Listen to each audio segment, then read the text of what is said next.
Um relatório intitulado Transparência na Segurança Pública, apresentado este mês pela Ordem dos Advogados do Brasil em Alagoas, mostra que a violência do Estado em 2014 continuou a crescer. Além dos homicídios, Alagoas também registrou o aumento de outros tipos de crimes, como é o caso dos espancamentos. De janeiro a outubro deste ano foram 38 ocorrências deste tipo, contra 7 registradas no ano passado. Aqui comigo o secretário da Comissão de Direitos Humanos da OAB, Mirabel Alves. Mirabel, então, o ano de 2014 foi mais violento que 2013.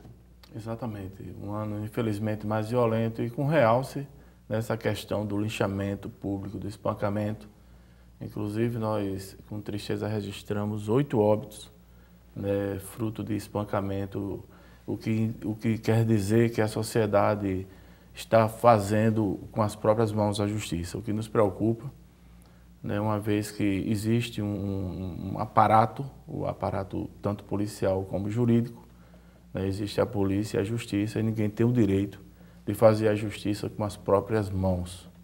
Mas isso é decorrência de um comportamento que tem, né, um contexto.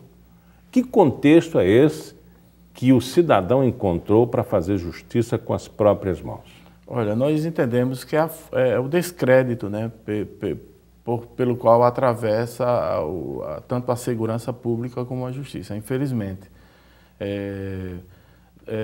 As pessoas não veem os resultados rápidos na apuração de crimes e entendem que fazendo justiça com as próprias mãos vai resolver o problema, o que não é verdade.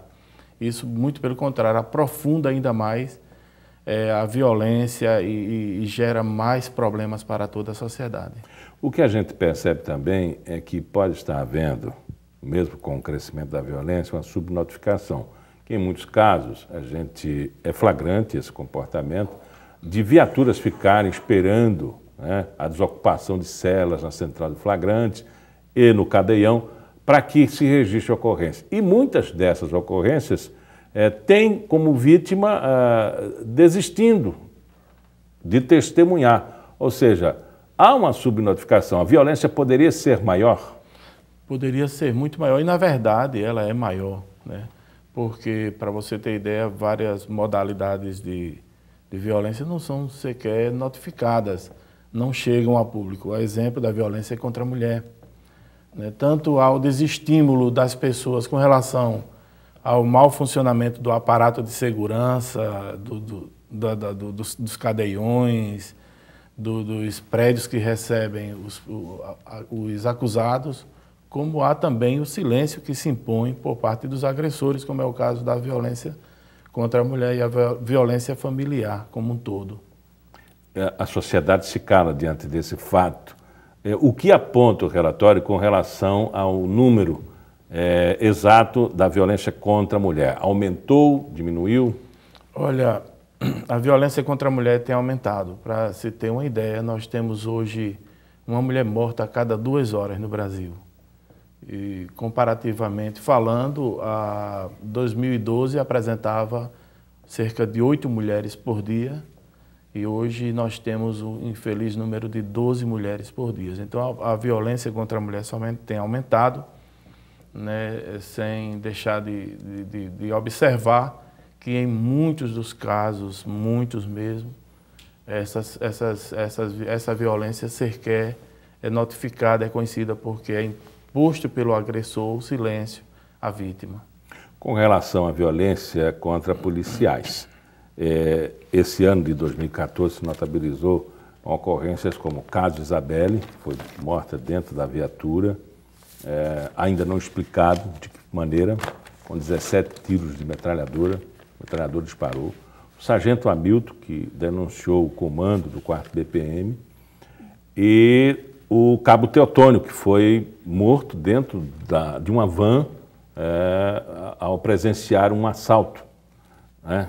Ontem essas pessoas, esses adolescentes acusados, foram depor ao juiz Ney Alcântara. Esse número de policiais chama a atenção e cresceu também em 2014. Exatamente. Olha, veja só, nós pulamos de 4 assassinatos em 2013 para 16 em 2014. Então triplicou, né? Triplicou. São 16 policiais até outubro. Nós temos, infelizmente, essa realidade. E a Comissão de Direitos Humanos, ela tem se preocupado também com a pessoa do policial, né, que é um profissional que trabalha em condições adversas, em condições totalmente periculosas, e isso tem sido objeto de estudo e preocupação, e inclusive de proposição da Comissão de Direitos Humanos para com os governos, né, pedindo que se melhore as condições de trabalho dos policiais, se dê melhores condições de trabalho para os policiais, melhores viaturas, armas adequadas, porque, na verdade, é o policial que tem o papel de defender a sociedade. Outra situação, além do justiçamento, né, que é o espancamento do acusado e a morte de policiais, agora nós estamos enfrentando uma situação que é, no mínimo, estranha. É o comportamento da população contra a polícia e, às vezes, atacando a própria imprensa. E o confronto, como resultado, aparecem mortes, às vezes de um policial ferido, mas em muitas vezes, e na maioria das vezes, um acusado ferido e às vezes morto. O que é que a sociedade espera do Estado, ou o que ela espera da polícia e que se espera, né, desse controle social para que a gente tenha a paz, principalmente na periferia? Olha, veja só, o que nós estamos, infelizmente, observando, vivenciando, é que essa situação está chegando num grau de estrangulamento preocupante.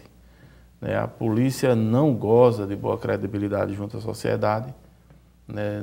Não tem sido raro a gente ouvir acusações de violência praticada muitas vezes por agentes da segurança pública. É justamente isso que cria essa animosidade entre a população e a polícia, né?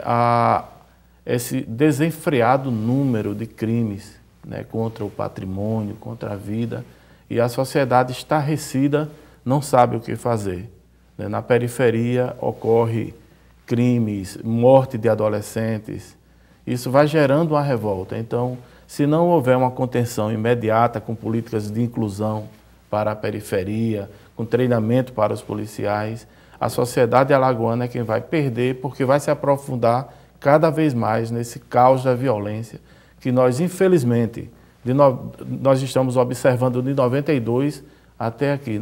Nós estamos verificando que quintuplicou o número de homicídios, para você ter uma ideia.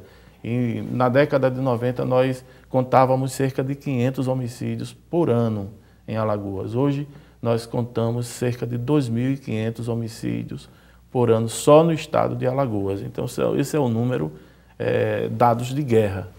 Qual é o vetor quando se coloca a droga nessa criminalidade?